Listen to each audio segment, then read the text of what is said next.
Nigerian President Bola Ahmed Tinubu was in panic for first time and under pressure to release Nnamdi Kanu, the leader of the indigenous people of Biafra, as he faced sanction by US government after Nigerian bishops reported him to Donald Trump over religious persecution in Nigeria. The Nigerian bishops visited the White House to report religious persecution and violence against Christians in Nigeria, urging US President Donald Trump to intervene.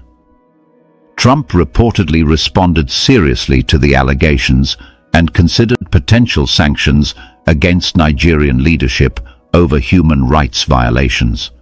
Nigerian President Bola Tinubu was said to have shown signs of panic upon learning of Trump's interest in the situation as he faced possible international scrutiny. The bishops claimed the Nigerian government is turning a blind eye to the killings of Christians and the continued detention of a key Biafra activist, Nnamdi Kanu, who is fighting for religious freedom. The bishops criticized Nigeria's government, arguing it does not genuinely practice democracy and that US intervention is necessary given America's global role in democratic governance. Meanwhile, after the bishops' White House visit, Tinubu met with the bishops in Nigeria, discussing religious freedom, economic policies, and social welfare concerns. Tinubu defended his administration's actions, mentioning economic reforms, student loans, and investments in healthcare and education, while maintaining an open-door policy for religious leaders. Concerns were raised about Nigerian government's involvement in organizing religious pilgrimages and the need for equitable treatment of all religious groups. Concerns were raised about Nigerian government's involvement in organizing religious pilgrimages and the need for equitable treatment of all religious groups. Reports indicated that US lawmakers are increasing pressure on the Trump administration to take a stronger stance on Nigeria's religious persecution issues. The issue has drawn global attention, with Nigeria now being widely discussed in international media regarding human rights abuses and religious persecution.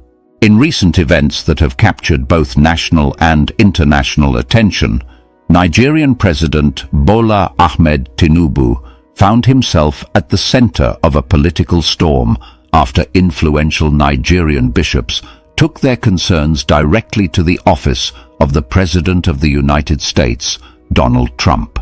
These religious leaders reported what they described as systematic religious persecution and violence against Christians in Nigeria. They alleged that the government had turned a blind eye to these atrocities, and their urgent appeal for intervention marked a significant moment in Nigeria's ongoing struggle with internal security and human rights. The bishops, speaking on behalf of communities suffering from constant attacks and injustices, presented their case at the White House. Their report included disturbing accounts of repeated killings and other acts of violence, all targeted at Christians, and they highlighted the prolonged detention of Nnamdi Kanu, a prominent activist and the leader of the indigenous people of Biafra. Nnamdi Kanu is widely regarded as a key figure in the fight for religious freedom and regional rights, and his continued detention has become a symbol of the broader issues of discrimination and injustice within Nigeria. The bishops argued that the Nigerian government was failing in its duty to protect its citizens, thereby compromising the nation's claim to a genuine democratic system. The response from President Donald Trump was both serious and consequential. President Trump reportedly considered imposing sanctions on Nigerian leadership as a reaction to these allegations of human rights abuses. This marked a rare moment in which the internal affairs of Nigeria had drawn the attention of one of the world's most powerful nations. For President Bola Ahmed Tinubu, the reaction was immediate and intense. Reports indicated that he displayed signs of panic, a stark contrast to his usual confident demeanor. This unexpected response raised concerns among Nigerians and observers alike about the stability of his administration and its capacity to manage both domestic and international pressures. Upon returning to Nigeria, President Bola Ahmed Tinubu arranged a meeting with the bishops. During this session, discussions were held on various issues, including religious freedom, economic policies, and social welfare. President Tinubu defended his administration by highlighting several reforms his government had implemented, such as new student loan programs, increased investments in healthcare and education, and efforts to boost the economy. He emphasized that his administration maintained an open-door policy towards religious leaders, inviting dialogue and collaboration. However, despite these assurances, many critics remained skeptical. They argued that while the government touted economic reforms, it had not taken decisive action to address the root causes of religious persecution or to secure the release of Nnamdi Kanu. The detention of Nnamdi Kanu has become one of the most contentious issues in recent Nigerian politics.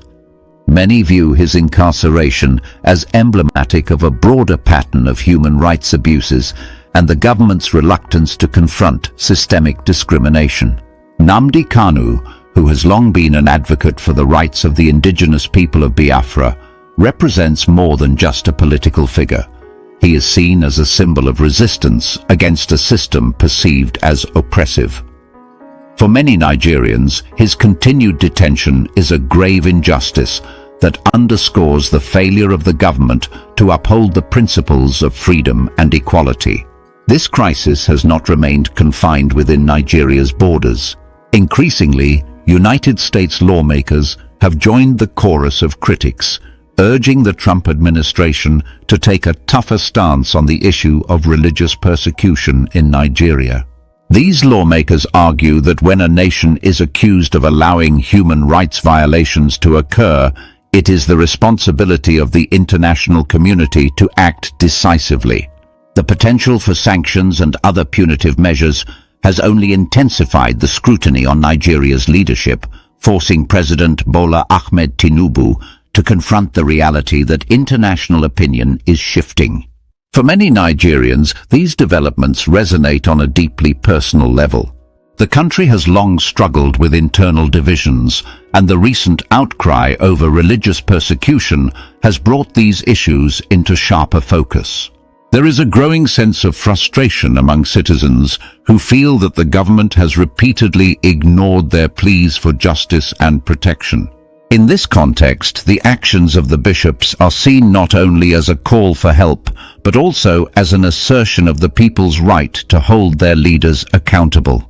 The reported panic of President Bola Ahmed Tinubu, although rare, is interpreted by some as an acknowledgement of the mounting pressure from both within Nigeria and from the global community. As someone who has followed Nigerian politics with interest over the years, I find this situation to be a turning point. It is a moment that compels us to look beyond the headlines and to consider the broader implications of governance, accountability, and respect for human rights. The fact that international figures such as President Donald Trump and members of the United States Congress are now directly involved in what was once seen as a strictly internal Nigerian matter speaks volumes about the changing dynamics of global politics.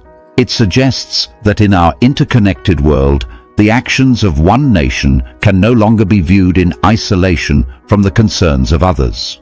Who have been murdered, killed in Nigeria. We're going to be working on that problem and working on that problem very, very hard because we can't allow that to happen. No Sunday service as the White House full few hours ago. Moment Trump finally summoned Bola Ahmed Tinubu. This have never happened before, that Tinubu actually was in fear. Tinubu that will not before is a kind of man that will always come without fear, but Tinubu panicked few hours ago. Moment Trump actually summoned him. You know, it was few days ago that they actually reported the atrocities and everything, the shenanigans that is happening in Nigeria. Some bishops went to the White House to report everything to Trump, and it was few days ago that Natasha Akpoti actually reported a bill to the UN also. So all eyes on Nigeria at the moment. So now they finally call up Tinubu. Now Tinubu never said this coming. I didn't that know he would have released Nnamdi Kanu because it is the same thing that Nnamdi Kanu is fighting for. That's what they call Tinubu for now. Come and see what Tinubu did. Come and see the way Tinubu was shaped. So let us stay connected to the end of this video. If you can share the video, just do to share it. Share it to the best social media platforms. Let it go viral.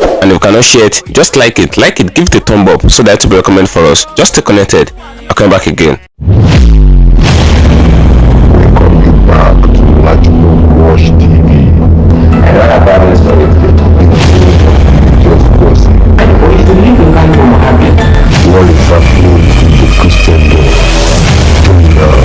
It makes sense.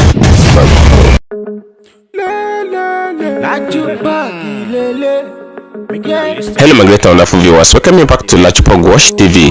For those of you coming across this channel for the very first time, just do well to click the red subscription button appearing on video screen, and at the same time click the notification bell icon so that whenever we drop a new video in period time, YouTube will easily let it know. Just click the bell icon now. Straight one, Tinubu was summoned few hours ago based on the allegations that the bishops went to make against him. You know, it was few days ago that some bishops went to the White House to report Bola Ahmed Tinubu, and Trump actually gave them a listening ear. You know, they reported all the things, all the atrocities, all the rascalities, the shenanigans, and everything, the nonchalant attitude of the government of Tinubu. They reported everything to Trump, the way they be proofing a lot of Christians in Nigeria. And I said that's not enough. This was what Nnamdi Kanu was actually fighting for before he was arrested. If they should ask Nigerian government why did they arrest Nnamdi Kanu, why did they put him in detention for over a few years now, they will still tell you everything. They will still explain to you will still be around the same concept, because the same thing that these bishops went to Trump office to actually make complaint of based on Tinubu government, it was what Nnamdi Kanu was fighting for. You know, I made an analysis yesterday. I said if they should estimate the number of Christians in Nigeria and they estimate the number of Muslims, the number of Christians that have the highest population will come from the eastern part of Nigeria. Obviously the Igbos are the most populated Christian as far as Nigeria is concerned. If the Igbo is eradicated from Nigeria, Nigeria can be Islamized easily. The Igbos are the reason why Nigeria have not been Islamized now. Now they reported everything to Trump. Now all eyes on Nigeria. All eyes on Nigeria at the moment. Trump is finally saying to the issue they want to sanction Bola Ahmed Tinubu. The Tinubu that will not be first, the kind of man that will never fear and have full courage. But when Tinubu finally appeared, Tinubu was actually panicking. You will see it for yourself in this very video. I'll play the full video. You will see everything the way it goes. So I would like guys to stay connected to the end of the video. If you can share the video as you're watching it, just do all to share it. Share it to the social media platforms. Let it go viral. Let a lot of people get to know what is happening at the moment. And if you can share it, just like it, give it a thumb up so that it will be recommended for us. You know, the reason why the bishops find the temerity and the mind to go to US to report Tinubu was the fact that one, they frustrated, and the number two reason is because democracy that Nigeria is practicing actually emanated from US. You know, I made this thing in one of my videos that I made few days ago. I said democracy came from the United States,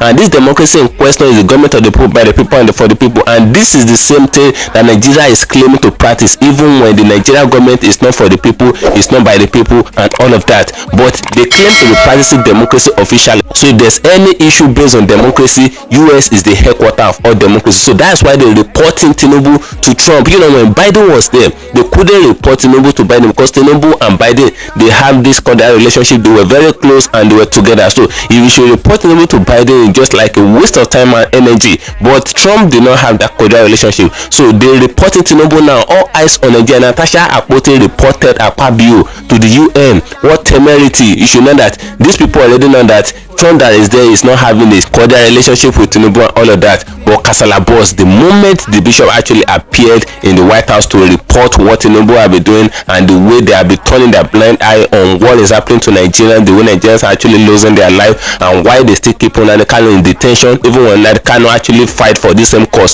why they still put him in detention. You will see it for yourself. You will see everything the way it goes. So just take a look to the end of the video. I'm going to be playing the full video, even to the extent that when the bishop that went to report Tinubu, when they came back to Nigeria, Tinubu invited them. You will see things the way they go. A lot of Nigerians have been angry based on what actually happened, what the bishops did when they come back to Nigeria, the way they deal with Tinubu and all of that. A lot of Nigerians have been angry based on that, but I will play the full video of how everything went in the White House, what is happening in the US now. Nigeria is on the news right now internationally. Nigeria is on the news, is on rampart. Trump is ranting Tinubu's name and Nigeria name in his mouth. Just stay connected. Let me play the full video. If you can share the video, share it. If you can share it, just like it. Stay connected. See the meeting that the bishop had with Tinubu before Tinubu went and all of that. And from there, you will see why Nigerians are angry. And after the video, you will see what Trump said and what is happening in the US at the moment. Just stay connected. I'm coming back again.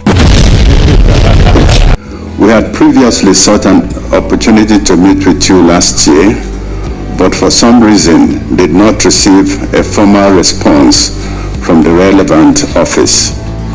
Nevertheless, we are deeply grateful that you have made time to welcome us today.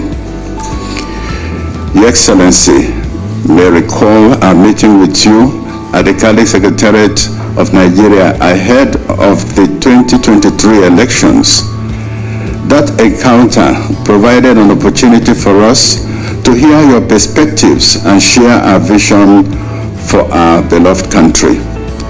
Today, we are here to congratulate you and encourage you in your efforts to reposition our nation and to share some areas of concern in pursuit of the common good of our people. We acknowledge your efforts in building up our nation and recognize the significant challenges these endeavors have presented. The removal of fuel subsidy in particular has caused considerable hardship, a reality of which you are undoubtedly aware. We also take note of your initiative in the tax reforms, which in the long run we hope will generate more resources for advancing the common good. We earnestly pray that at both national and subnational levels, adequate checks and balances will be instituted to curtail waste and promote prudent stewardship of our nation's resources.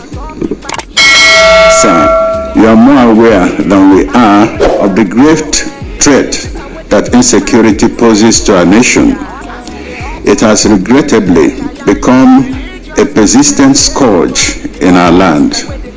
While we acknowledge the efforts of our security agencies, we cannot ignore the increasing resort to self-help measures by citizens who have seen their lives, property, and livelihoods devastated.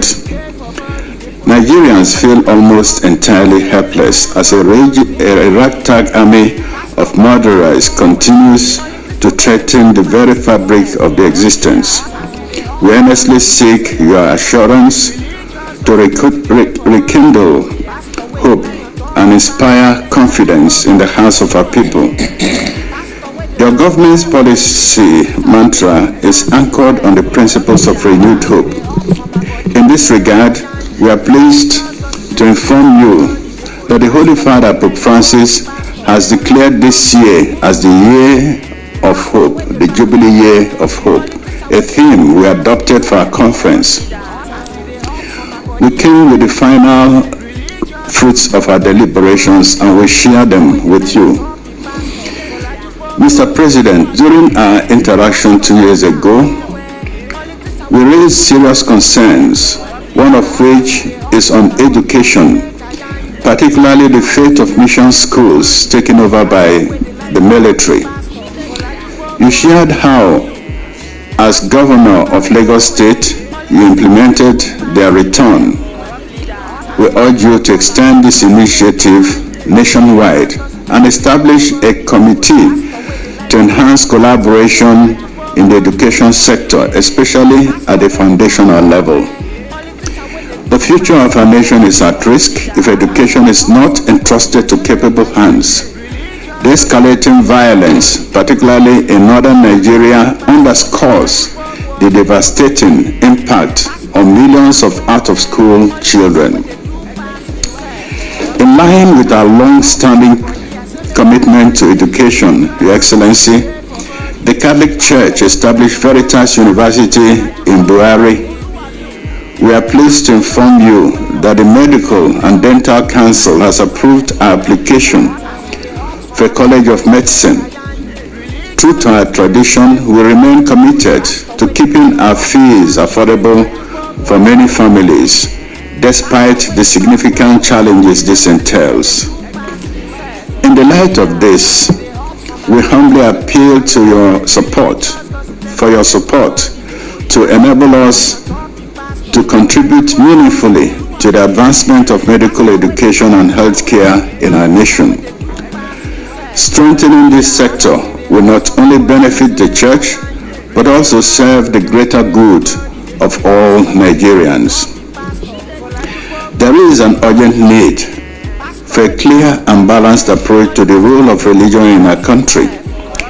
Despite the constitutional provisions that imply a secular framework, Nigeria remains a nation of conflicting moral claims, lacking a well-defined vision for how religion can serve as a force for moral integrity and patriotic unity.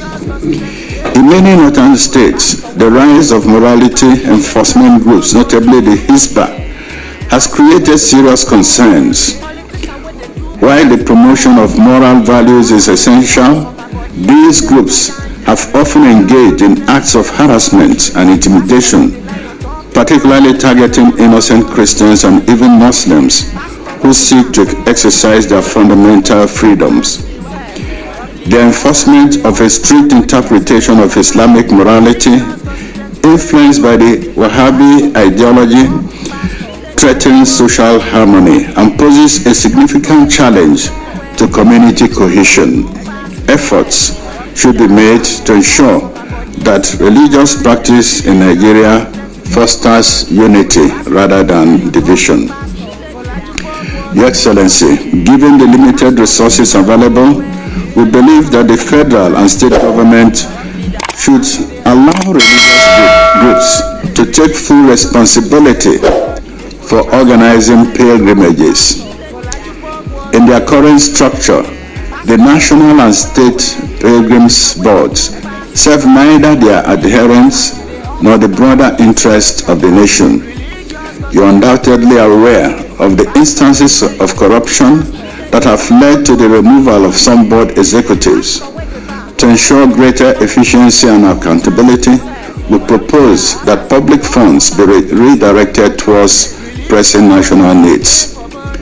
We appeal to Your Excellency to direct the Ministers of Education and Health to ensure equitable access to land for places of worship for both Christians and Muslims across the country without delay. Mr. President, we once more express our gratitude for this audience and for your willingness to engage with us on these critical matters affecting our nation. We assure you of our continued prayers and collaboration for the good of our beloved country. As we conclude, we invoke God's abundant blessings upon you, your family, and all who serve in your government. May the Almighty God grant you wisdom, courage, and strength to lead with justice and compassion. May He guide your efforts towards peace, unity, and prosperity for all Nigerians. And may His divine hand steer our nation towards a future in which our hope for a flourishing, peaceful, and united Nigeria will become real. Amen. Yes, it's good to learn from the lessons of the past to navigate today and move forward. I met you when I was contesting, and by the grace of God, with your support and prayer, I'm today the President of Federal Republic of Nigeria, a great country in the continent of Africa.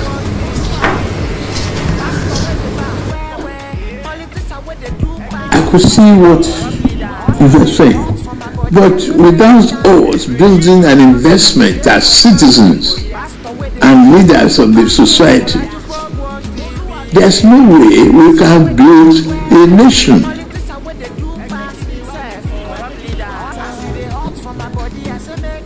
Citizens will be by investment, and this is what you are preaching. Yes, the fuel subsidy was hard, tough for me, but it's a hard choice that Nigeria must face if we are not going to bankrupt our country, force disintegration and indebtedness, but the future of our children yet unborn. We are spending their investment. We are spending their rights.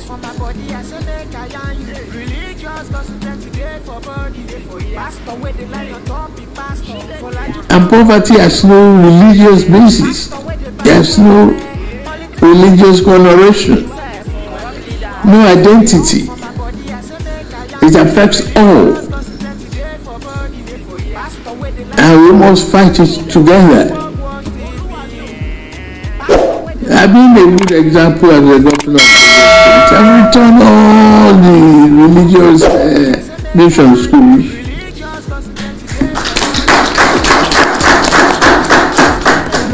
When we look at the possibility of a committee, because when you look at the constitutional democracy, it is tough for its twists and turns.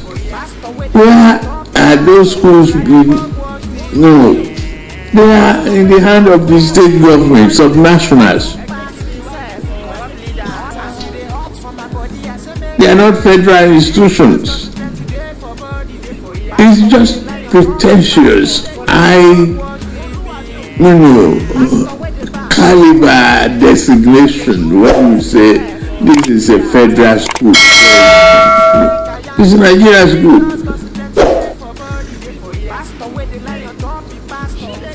We have to be more dedicated as citizens.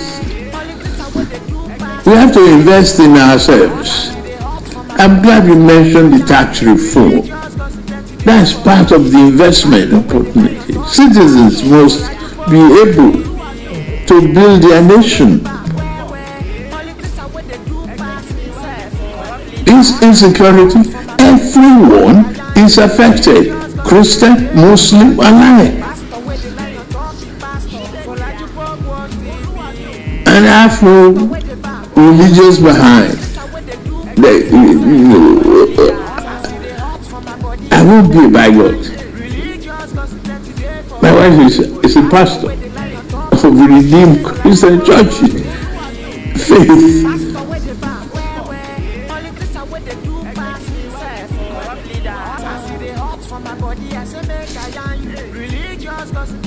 But we have to think of our country as if this country must develop, must go beyond myopic beliefs, must stand beyond religious bigotry.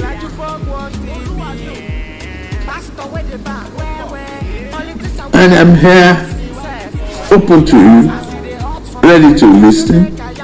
People that are either of the Catholic faith are here. We've been together for some time. We still have an open door policy. I will not shut my door. I will be ready to help. We will set up the committee too, as you suggested. And if you have recommendations, please give them to us. I've not been able to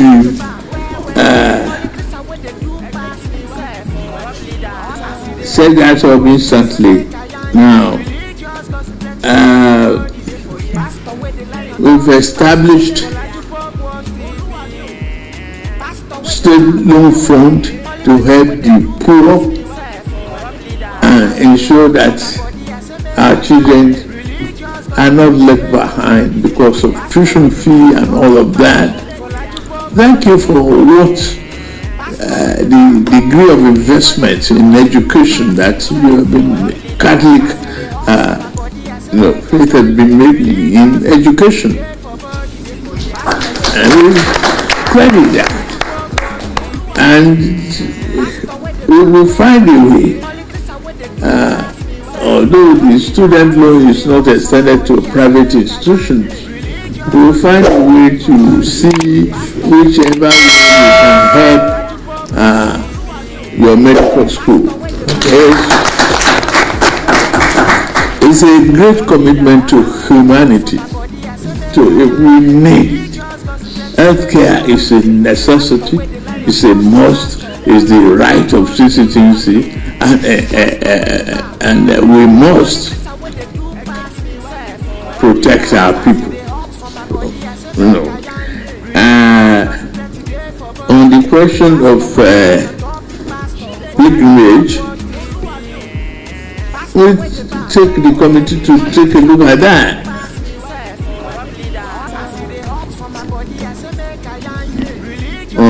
To me, it should be open. It's not a priority for social welfare.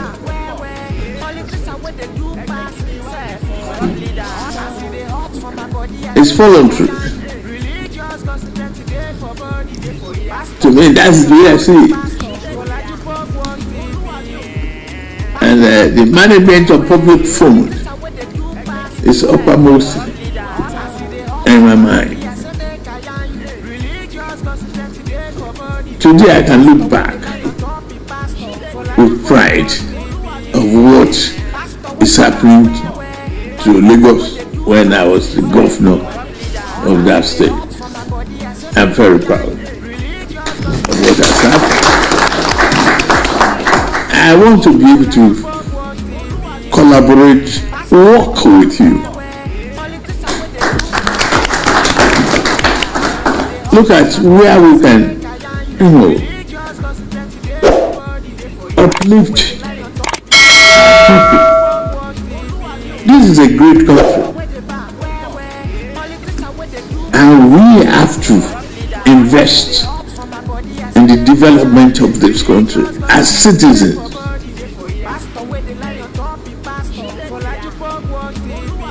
I thank you for your concern. I'm very open. The doors are open, and the Archbishop of Abuja is not too far away. It's a co-tenant. And we have not revoked this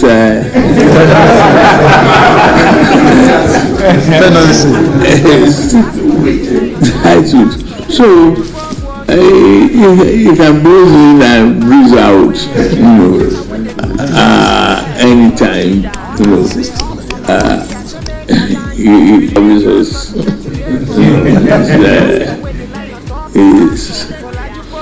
and congratulations on the length. I wish you continue to pray for the country. I pray this Ramadan will be a successful one. The economy has turned around.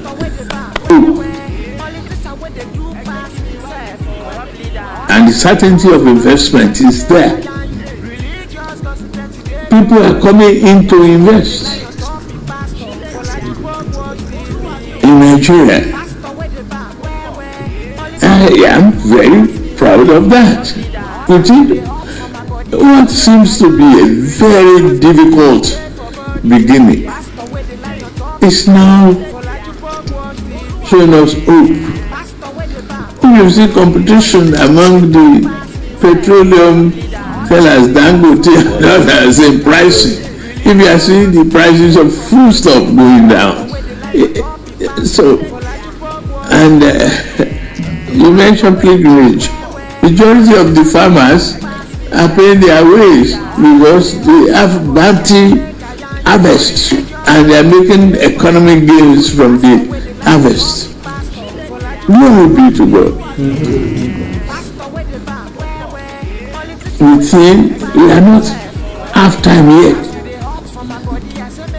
I'm very proud to be seeing this period, to be alive, healthy, and be thankful to all of you for your prayers. And I fight for Lagos. Let me single most of you out. Thank you very much. And Ajakaje is Kitty people.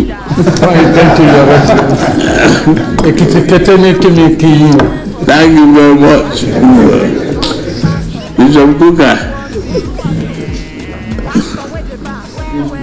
Thank you for everything. Thank you. Your Lordship.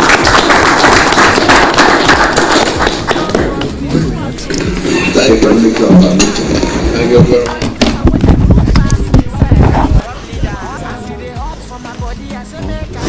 Who have been murdered, killed in Nigeria. We're going to be working on that problem and working on that problem very, very hard because we can't allow that to happen. Religious persecutions in Nigeria continue to make headlines. Watchdog groups accuse the Nigerian government of turning a blind eye to the thousands of cases of kidnappings and mass killings of Christians, including Catholics. And now U.S. lawmakers are intensifying calls for the Trump administration to take action. Capitol Hill correspondent Eric Rosales has that story. Good evening, Tracy. Nigeria has become known as the world's center of Christian martyrs. The number of Christians killed by extremist groups is rarely less than 4,000 per year, often more than in the rest of the world combined.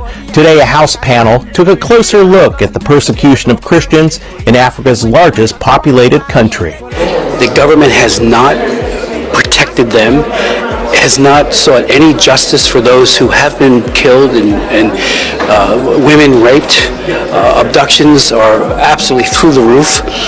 There was one priest who on Ash Wednesday, Father Sylvester, who was abducted and shot in the head. Bishop Wilfred Anagbi of the Diocese of Makudi, Nigeria, testified before the panel and tells me the crackdown on Christians is an organized effort. The persecution of Christians generally and Catholics in Nigeria is the work of an Islamic agenda to conquer the territory and become a country, the Islamic state of West Africa. Violence against Christians is primarily localized in the north, where 12 Muslim majority states declared Sharia law in 1999. But the rise of the extremist movement, Boko Haram, in 2009 has escalated the murders of Christians in the region. Democrats blame the Trump administration for making the problem worse. That the mass cancellation of USAID projects and the dismantling of USAID by the Trump administration will only worsen this violence and weaken the institutions needed to combat extremism. The bishop and others are also urging President Trump to redesignate Nigeria as a country of particular concern, which gives our government some tools to try to bring them into a proper alignment when it comes to religious freedom and making sure that Christians and other religious minorities were not persecuted. Unfortunately, the Biden administration removed that. The bishop is asking all Catholics to pray. This advocacy is important. So no, because we can't just die in silence. We should know, but we'll pray first because we are men and women of hope. And actually, our hope is alive. We don't hope in princes, we don't hope in kings, we don't hope in rulers, we hope in God. The death toll continues to rise. Some are calling it a genocide. Many say that this is an issue the Trump administration cannot ignore. Thank you for staying connected, my great and wonderful viewers. You can see everything that happened. You can see everything the way that it goes. You know, the bishops that went to Trump's office to report everything that Tinubu had been doing, you know, they already get the attention of Trump, and the US media is already putting it everywhere. They're already talking about it. Nigerian news is everywhere now. All eyes on Nigeria. You know, during the regime of Biden had this much relationship with Tinubu. Even when there was protests in Nigeria, government protests and all of that, Biden saw everything, but he couldn't see some kind of pain about it because he's a very good friend of Tinubu. But when Trump get there, Tinubu did not have that cordial relationship with Trump, so a lot of people already know this, so they begin to report everything that is happening in Nigeria. They're reporting it to Trump, and Nigeria is already on the line. Nigeria is trending at the moment. A lot of eyes on Nigeria. You can see everything that was said in this very video, and I see that's not enough. When the bishops arrived back to Nigeria, Tinubu invited them. He invited all the bishops and all of that. He had a meeting with them, but you notice that everything that was said in this meeting is just kind of adding up.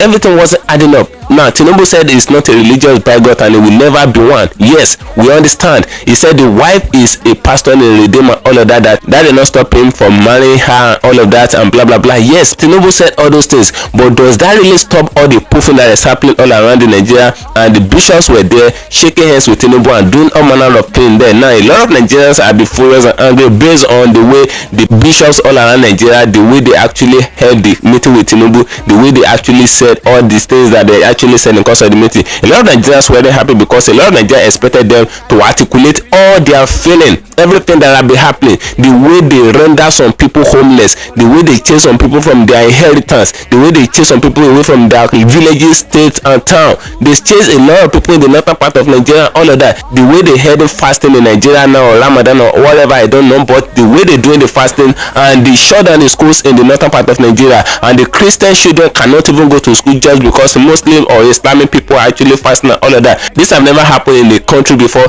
that is practicing varieties of religion. Nigeria is not an Islamic country, and that's why a lot of people are saying, why is it that they pretending as if there is no other religion in Nigeria? In fact, there is Christian religion, there is Islamic religion, and there is even traditional religion. There is traditional. There are three religions as far as Nigeria is concerned. But why are they pretending as if it is only Islam that is in Nigeria? Why is it that Muslims were fasting and they shut down all the schools in the northern part of Nigeria for 5 weeks? The children will not be able to go to school just because Muslims were fasting. Where is this happening if not for Nigeria? So a lot of people actually expected the bishops to actually come up with all these allegations or all these things and mail it not to Tinubu face to face. But when they got to Tinubu's meeting, when they saw Tinubu, a lot of them began to smile and share. They began to laugh and share. They began to mind what is not even minded there. You can see the video. You're not sharing the video very well. Go back to the video. You see everything the way it goes. But after this meeting, all these things will still not stop. A lot of people came out. They said the meeting that Tinubu had with them is just to silence them because they already know that the story is already rampant in the US and all of that. That is going viral in America and all of that. So intentionally invited them just to silence them. That's not my personal opinion. Those are the comments of people in the comment section of the media platform that actually posted the videos and all of that. They said Tinubu actually know what he's doing. That he wants to silence them.